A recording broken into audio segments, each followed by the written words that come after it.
তানিয়াদিদের বাড়িতে ছিল ছোট্ট করে আজকে একটা পুজো, তো সেখানে ইনভাইট ছিল। বাট এক্সাম দিয়ে বাড়ি এসে না মনে হচ্ছিল না যে যাই, বাট বৌদি কল করে বললো বুনু চলো গিয়ে শুধু খেয়ে দিয়ে চলে আসবো। চোখে ঘুম আর টায়ার্ডনেস নিয়ে আমি শুধুমাত্র বৌদির জন্য এসেছি, না হলে আমার আসার কোনো ইচ্ছেই ছিল না।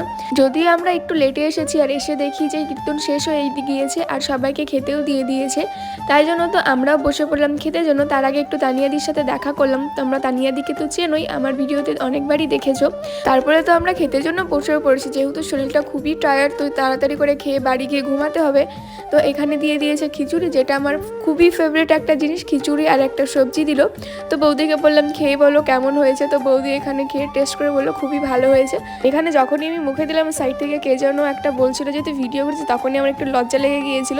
তারপরে দিয়ে গেল পায়েস আর মিষ্টি, সেটা খেয়ে চলে গেলাম হাত ধুতে। হাত ধুয়ে এখন যাচ্ছি বাড়িতে। বৌদি আবার আমাকে একটু আগিয়ে দিয়ে গেল। দেখা হচ্ছে তোমাদের সাথে নেক্সট ব্লগে। আপাতত টাটা।